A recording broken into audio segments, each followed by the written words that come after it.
અમદાવાદના સોલા બ્રિજ પર hit and રનના કેસમાં અંતે આરોપીની ધરપકડ કરવામાં આવી।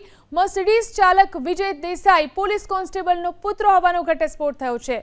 14મી મેના રોજ સોલા બ્રિજ પર હિટ એન્ડ રનનો બનાવ બન્યો હતો, જેમાં રાહુલ ભાટિયા નામના ફૂટબોલરને ગંભીર ઈજા થઈ હતી અને હાલ તે આઈસીયુમાં સારવાર હેઠળ છે।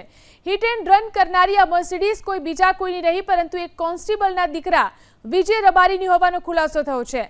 આરોપી વિજયના પિતા મૂળ અમદાવાદ જિલ્લા પોલીસમાં પોલીસ કર્મચારી હોવાનું જાણવા મળ્યું છે। ખરેખર પોલીસ આરોપીને પકડે, પણ પોલીસ પુત્ર હોય ત્યારે કદાચ તેને એવું લાગ્યું હશે કે પપ્પા બચાવી લેશે, પરંતુ આખરે 8 દિવસ બાદ આરોપીની ધરપકડ થઈ છે।